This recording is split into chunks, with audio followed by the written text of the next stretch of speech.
The transport ship smelled like old metal and recycled air. Darcy Webb pressed her face against the small window and watched the gray moon grow larger. Ashfall 7. Her new home for 6 months. She was 19 years old and already tired of being sent to places nobody else wanted to go. The depot sat in a valley of black volcanic rock. Buildings rose from the ash like forgotten teeth. Everything here had been important once. Now it was just a storage place for broken machines and failed projects. Darcy grabbed her bag and walked down the ramp into cold, thin air. Administrator Prohl met her at the gate. He was Fenari, which meant he looked like a tall insect wearing a formal coat. His mandibles clicked when he spoke. "You're the new maintenance worker," he said. It was not a question. "Yes, sir." Darcy Webb, from New Prairie Colony, a farming world. Prohl made a sound that might have been a laugh. "How appropriate. You will feel right at home with our special resident." Darcy did not understand what he meant. She followed him through the depot, past rows of dead machines and empty hangars. Then Prohl stopped at a reinforced building at the far edge of the compound. Warning signs covered every surface. "What is in there?" Darcy asked. Prohl pulled out a tablet and showed her footage. Darcy watched a creature the size of a small house throw a Dreth soldier against a wall. The creature had 6 legs, armor plates growing from its skin, and eyes full of ancient rage. In another clip, it bit through a metal restraint like paper. "A Galoran war steed," Prohl said. "One of the last alive. Bred for a war that ended 40 years ago. His name is Thunder. He is beautiful," Darcy whispered. Prohl stared at her with all 5 eyes. "He has killed 3 handlers. 7 owners have returned him. He is scheduled for humane dissolution once my paperwork clears. Perhaps another month. You're going to kill him. He cannot be controlled. He cannot be released. He serves no purpose." Prohl put away the tablet. "Do not go near that building. That is not a request." But Darcy could not stop thinking about those eyes. That night, after everyone else had gone to their quarters, she walked back to the reinforced building. The security panel glowed red. She could not enter, but there was a small window near the top of the door. Darcy dragged over a crate and climbed up to look inside. Thunder stood in the middle of a massive stable unit. His body was covered in scars. Some looked like burns. Others looked like bite marks from creatures she could not imagine. He was missing part of one ear. A metal plate had been grafted onto his left shoulder where something had torn away his natural armor. He was the most magnificent thing Darcy had ever seen. As she watched, a small cleaning drone floated into the stable to collect waste.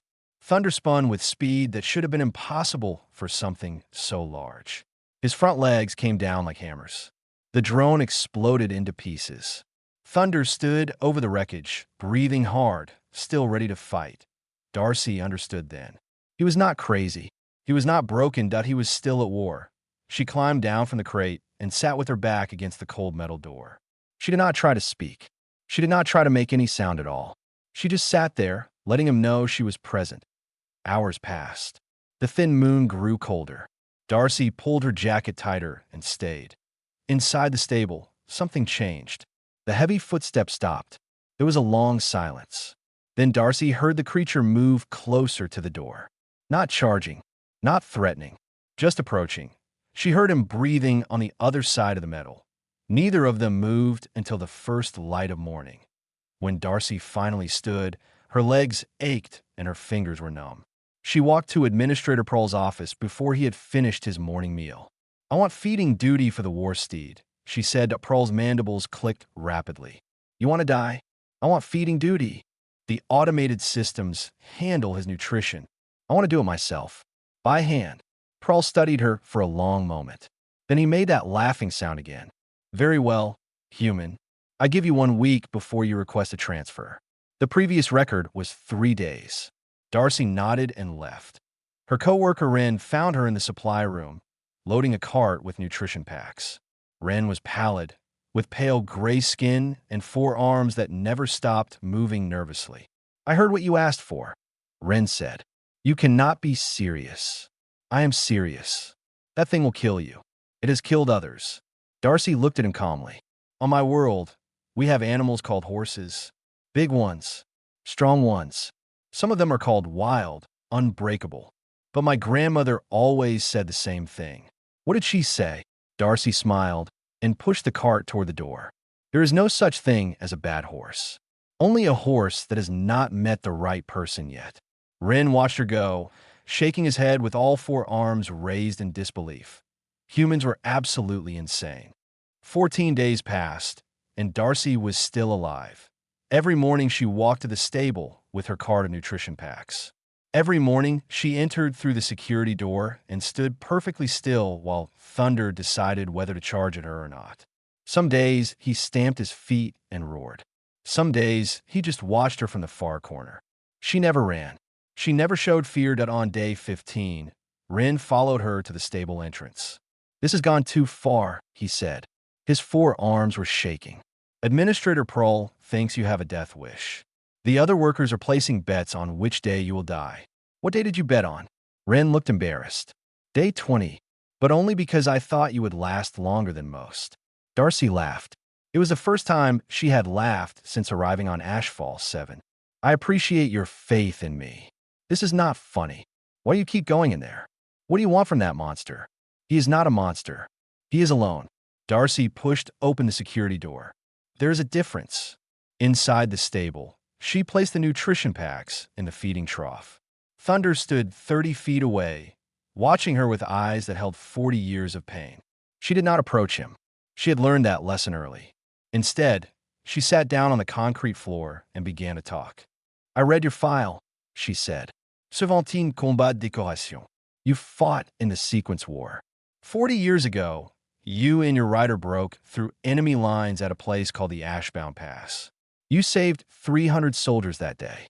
Thunder's ear moved slightly. "Your rider's name was Goro. He was Dreth. He died in the final battle. So did most of the other riders and their steeds. The ones who survived went to places like this." Darcy paused, waiting to die. She heard heavy footsteps behind her. A new voice spoke. "You know more than most." Darcy turned. A Dreth female stood at the entrance. She was old, her scaled skin faded to pale gray, but she stood straight and proud. A patch on her shoulder showed military rank. "I am Captain Gura," the Dreth said. "I commanded a war steed battalion during the Sequence War. I heard there was a human girl trying to bond with a Galoran. I had to see it for myself." "Did you ride one?" "A war steed, yes. Her name was Scylla. She died protecting me from a plasma blast. I still feel her in my heart." Gora walked closer and looked at Thunder. "He remembers me. See how he stands? That is the old training. He knows I am a soldier. Why did they stop using war steeds? Technology moved faster. Mechs were cheaper to build, easier to control. They did not form bonds. They did not grieve." Gora's voice was heavy with old sorrow. "When a Galoran bonds with a rider, it is forever.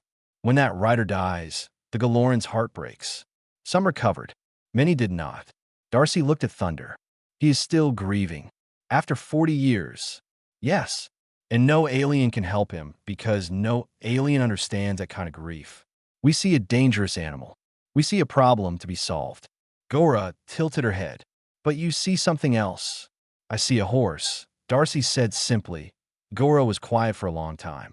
Then she reached in her coat and pulled out a small data chip. "This contains the old bonding rituals, the way Galerans chose their riders. I do not know if it will work. The ritual requires something no alien would give." "What?" "Complete vulnerability. You must enter his space with nothing. No weapons. No automat. No protection. You must sit and wait and accept whatever he decides." Gora pressed the chip into Darcy's hand. "If he accepts you, you'll make a sound. The bonding keen.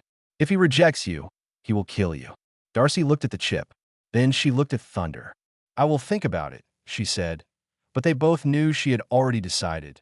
That evening, Administrator Prohl called Darcy to his office. A coalition inspector stood beside his desk. The inspector was tall and thin and looked at Darcy like she was an insect. "The dissolution order has been approved," Prohl said. His voice was flat. "The war steed will be terminated in 30 standard days." Darcy felt her chest tighten. "No, it is not your decision. He does not deserve to die. The inspector made a dismissive gesture. It is a creature, an obsolete weapon.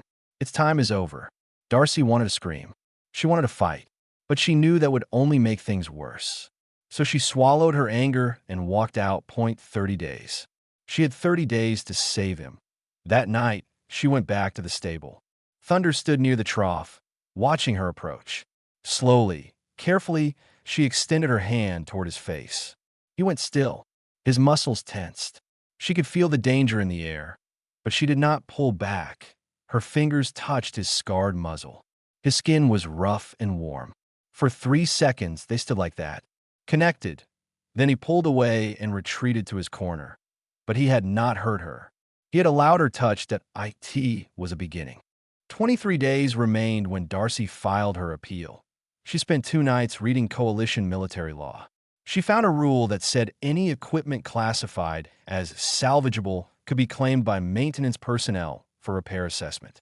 It was a rule made for broken machines and damaged vehicles. Nobody had ever used it for a living creature.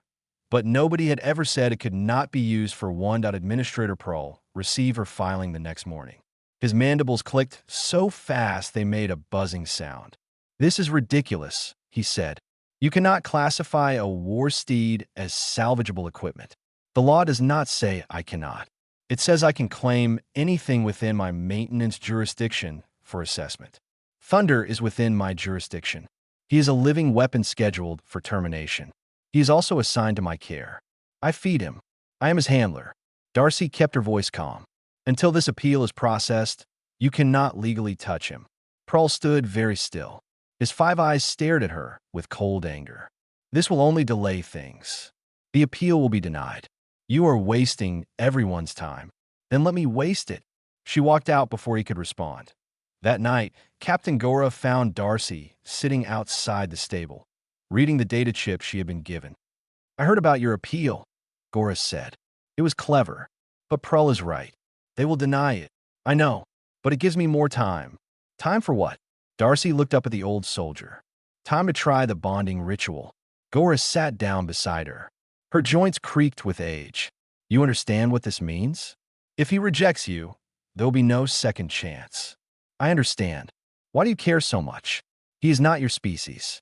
He is not even from your world. He is just a broken creature waiting to die." Darcy thought about the question. She had asked herself the same thing many times. Finally, she found the answer. On Earth, we have a long history with animals. Horses, dogs, cats. Thousands of years of living together. We learned something that other species never had to learn. We learned that broken things can be healed. Dangerous things can be gentle. Wild things can choose to be your friend. She paused, but only if someone is willing to sit with them in their pain. Only if someone refuses to give up. Gora was quiet for a long moment. Then she said, "The ritual must be done at night. No lights, no sounds. You must enter completely vulnerable and sit in the center of his space. Then you wait. How long? Until he decides." Darcy stood up. "Then I will do it tonight." "Wait." Gora grabbed her arm. "There is more. You must not show fear. If you show fear, even for a moment, he will know, and he will reject you. Galerans do not bond with the weak. I am not weak. No, but you are human. You are small. He could kill you with one step." Gora released her arm. "Can you truly sit there without fear while a creature that has killed 3 others circles you in the dark?" Darcy thought about her grandmother's ranch. She thought about the wild horses that came down from the mountains. She thought about sitting in the paddock while they snorted and stamped and tested her courage. "Yes," she said, "I can." At midnight, she entered the stable. The lights were off. The only illumination came from a small emergency strip near the door. Darcy walked to the center of the floor and sat down. She wore no armor. She carried no weapon. She was completely exposed. Thunder emerged from the shadows. He was even more terrifying in the dark. His 6 legs moved with predator silence. His eyes reflected the dim light like twin moons. He circled her slowly, his breath hot on her skin. 1 hour passed. He lunged at her from behind. She heard him coming. Every instinct screamed at her to run, but she stayed still. His teeth stopped inches from her neck. She felt his breath on her hair. She did not move. 2 hours passed. He circled closer. His massive body brushed against her back. His armor plates scraped her shoulder. Still she Saturday. 4 hours passed. Darcy's legs were numb. Her back ached. Fear crept in her mind, whispering that she was going to die here. But she pushed it away. She thought about her grandmother. She thought about patience. She thought about all the broken horses that had learned to trust. 6 hours passed. The first light of morning crept through the stable windows. Thunder stood in front of her, looking down at her small human form. He had stopped circling. He had stopped testing. Now he was deciding, slowly, like a mountain lowering itself to the earth. He bent his great head. His scarred muzzle pressed against her chest. And from deep within his throat came a sound she had never heard before. A long, low keen. Not grief, not pain, recognition. Tears ran down Darcy's face. She wrapped her arms around his head and held him. "I see you," she whispered. "I see you." Outside the stable, Rin watched through the security monitor. His 4 hands covered his mouth in shock. The human girl had done the impossible. Word spread through the depot like fire through dry grass. By noon, every worker knew the story. The human girl had entered the War Steed stable. She had stayed all night. She had walked out alive with the beast following her like a loyal dog. Nobody could believe it. Administrator Pearl watched the security footage 17 times. He saw the bonding keen. He saw Thunder lower his head in submission.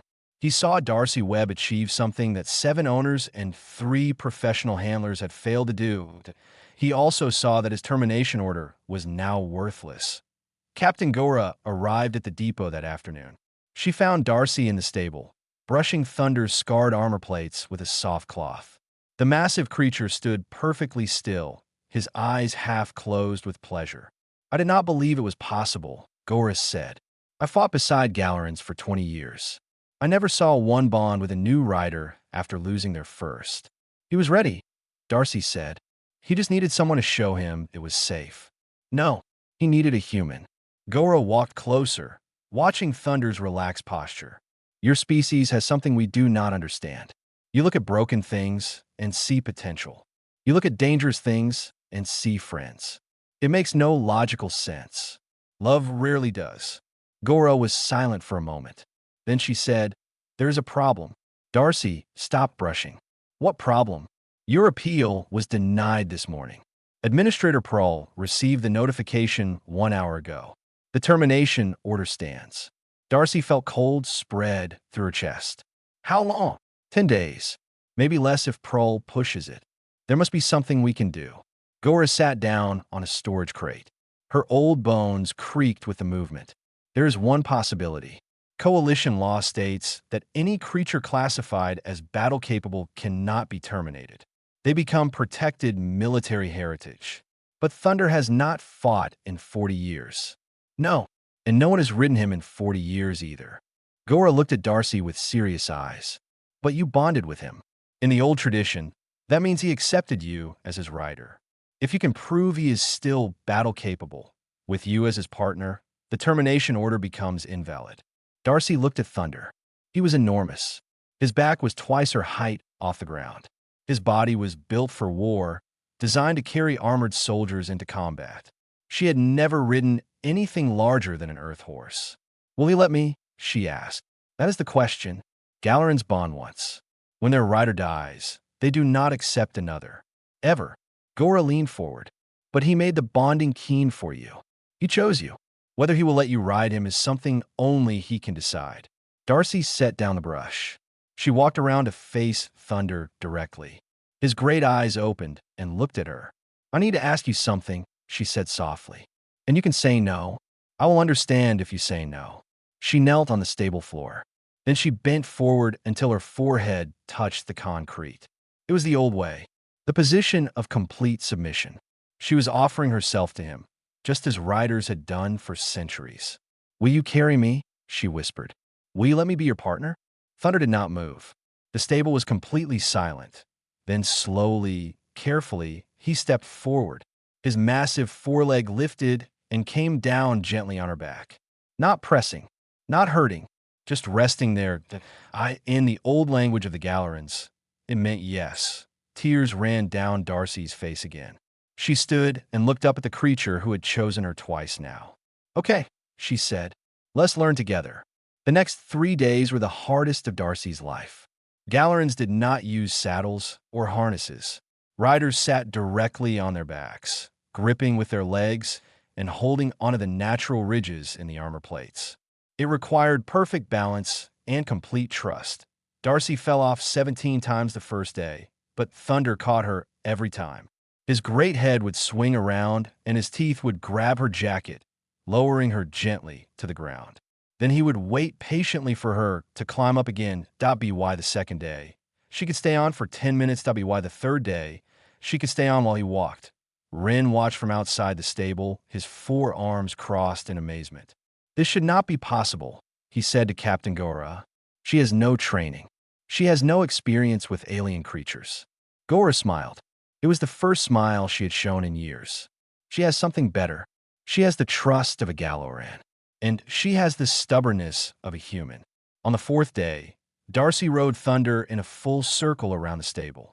He moved beneath her like flowing water, his 6 legs carrying them smoothly across the floor. She could feel his heartbeat through his armor.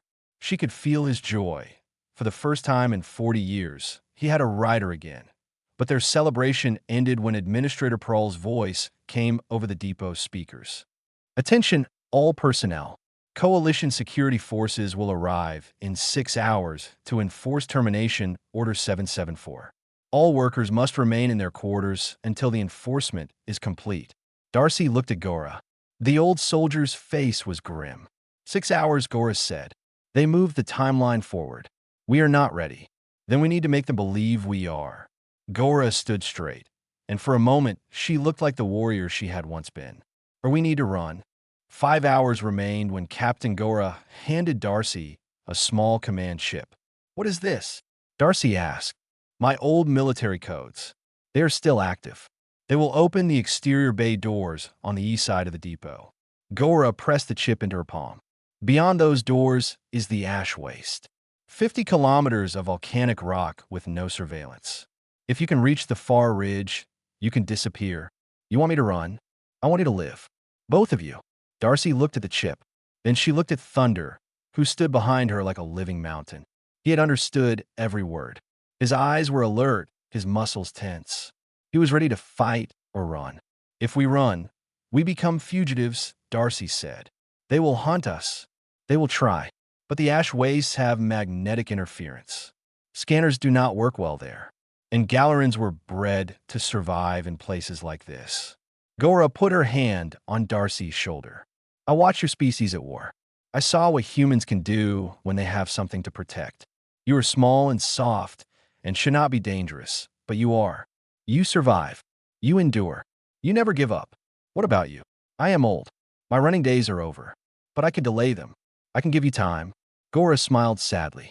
Let an old soldier have one last purpose. Darcy wanted to argue, but she knew Gora was right. There was no legal way to save Thunder now. The only choice was to run. Thank you, she said. Do not thank me. Just ride. Ride like the wind itself is chasing you. Darcy climbed onto Thunder's back. He rose beneath her, all 6 legs ready to move. She felt his excitement mixing with her own fear. This was not a training exercise. This was real. Bay doors, she said. East side. Are you ready? Thunder made a sound deep in his chest. It was not the bonding keen. It was something older, something fiercer, the battle cry of a Galloran war steed. They moved.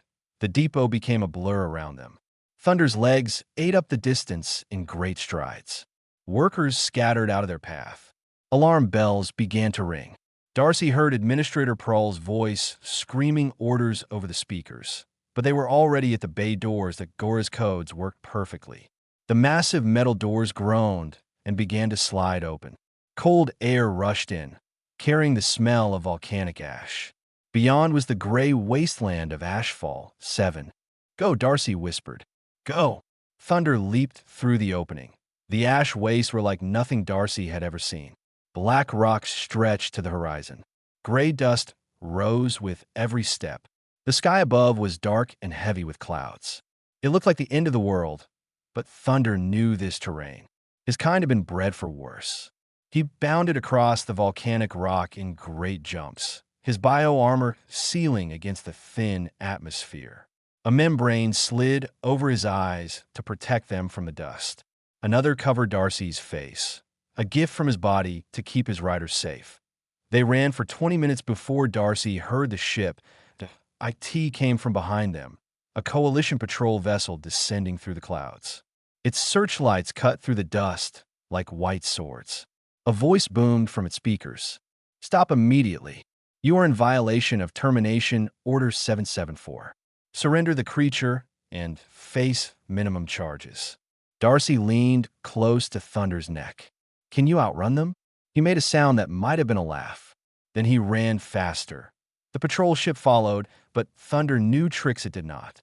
He cut through narrow canyons. He climbed over ridges that the ship could not follow. He used the magnetic interference to disappear from their sensors again and again. For 30 minutes, they played this game of hunter and hunted. Darcy's arms ached from holding on. Her eyes burned from the dust that leaked past the membrane. But she did not let go. She would never let go. Then Thunder stopped. Ahead of them, the patrol ship had landed. It blocked the only path through the canyon. Armed soldiers stood in front of it, their weapons raised. They were trapped. Darcy looked behind them. More soldiers were approaching from that direction, sent to cut off their escape. The canyon walls were too high to climb. There was nowhere to run. "It is okay," she said to Thunder. Her voice was shaking. "We tried. We really tried." He made a soft sound and turned his head to look at her. His eyes were calm, not afraid, not angry, just sad that he had been here before. 40 years ago, in a different war, he had been trapped with his rider. That rider had died. Now he would lose another, unless he fought. Darcy felt the change in his body, the muscles tensing, the battle readiness returning. He was not going to surrender. He was going to charge. "No," she said. "They will kill you." But Thunder had made his choice. He pawed the ground with his front legs. His battle cry echoed off the canyon walls. The soldiers raised their weapons. And then everything changed. Darcy slid off Thunder's back and stepped in front of him. The soldiers stared at her. She was small. She was unarmed. She was covered in ash and shaking with exhaustion. But she stood between them and the creature they had come to kill. "Move aside," the patrol captain ordered. "This creature is scheduled for termination." No, that was not a request. And that was not an answer. Darcy spread her arms wide. "You want to kill him, you go through me first." The captain hesitated. His soldiers looked at each other nervously. They had been told they were coming to destroy a dangerous animal. Nobody had mentioned a human girl willing to die for it. "This creature has killed 3 handlers," the captain said. "Those handlers tried to control him. They tried to break him. They saw a weapon and wanted to use it." Darcy's voice grew stronger.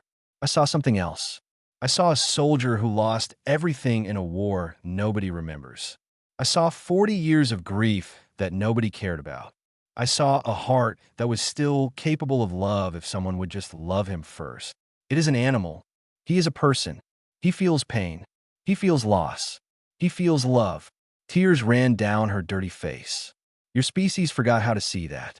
My species never did." The captain raised his weapon. "Stand aside. Final warning." Darcy did not move. Behind her, Thunder made the bonding keen. It echoed through the canyon, a sound of grief and love and desperate hope. The soldiers flinched. Some of them lowered their weapons slightly. Then a voice crackled over the captain's communicator. "Stand down. Repeat, stand down immediately." The captain froze. "Command? What is happening?" "This confrontation is being broadcast across the entire depot network." Someone left the channels open. There was a pause. "It is spreading. Every major news outlet in the sector is picking it up. We have received 17,000 messages in the last 2 minutes." Back at the depot, Ren stared at his communications console. He had accidentally left the internal broadcast system connected to the external network. The entire galaxy was watching a human girl stand in front of a firing squad to protect a creature everyone had forgotten. And the galaxy was responding. Messages poured in from every species, every world, every station. Veterans who remembered the war steeds. Children who had heard stories about them. Ordinary people who saw something beautiful in this small human and her broken giant. Captain Gora watched the messages scroll across her screen. She was crying. Dreth's soldiers never cried, but she was crying now that in the canyon. The patrol captain listened to new orders coming through his communicator. His face went pale. The Coalition Heritage Council has issued an emergency declaration, he said slowly. The war steed, designated Thunder, is now classified as protected military heritage. The termination order is canceled. Darcy's legs gave out. She collapsed onto the ash, sobbing with relief. Thunder immediately stepped over her, his great body shielding her from the soldiers. His eyes dared them to come closer, but no one was coming closer. The soldiers were lowering their weapons. Some of them looked ashamed. 3 months later, Darcy Webb stood on a hill overlooking New Prairie Colony. The grass stretched to the horizon, green and gold under a warm sun. Behind her, a new building rose from the earth, a sanctuary for the last surviving war steeds. Captain Gora had made it happen. The public outcry after the broadcast had forced the coalition to act. They had found 11 more Gallerans scattered across forgotten depots. All of them were being brought here to a place where they could live out their days in peace, and Darcy was their guardian. The first human ever granted that honor. Thunder stood beside her on the hill. He was healthier now. His scars were healing. His eyes no longer held that endless grief. He watched the other Gallerans in the fields below, some of them running for the first time in decades. "You did this," Darcy told him. "You showed them what was possible." He made a soft sound and bumper with his muzzle. Footsteps approached from behind. Darcy's father walked up the hill, his weathered face full of wonder. He had raised horses his whole life. He had taught Darcy everything she knew about patience and trust and the language of animals. "I always knew you were special," he said, "but I never imagined this." Darcy smiled. "He chose me, Dad. All I did was let him." Her father looked at Thunder. The massive creature looked back at him with calm, intelligent eyes. Then Thunder dipped his head slightly, a gesture of respect. "Well," her father said, "I suppose the ranch just got a lot more interesting." That evening, as the sun set over New Prairie, Darcy rode Thunder across the open grasslands. They moved together like one being, rider and steed, human and Galloran. The wind carried their scent across the fields where the other war steeds grazed. Thunder raised his head and made the bonding keen. But this time it was not grief. This time it was joy. Pure, overwhelming joy. From across the fields, 11 other voices answered him in the towns and stations across the galaxy. People told the story of the human girl who saved the war steed. They said it proved something important about humans. That small, soft species from that blue-green world had a gift no other species possessed. They looked at broken things and saw beauty. They looked at monsters and saw friends. They looked at the forgotten and remembered. And sometimes, just sometimes, they worked miracles.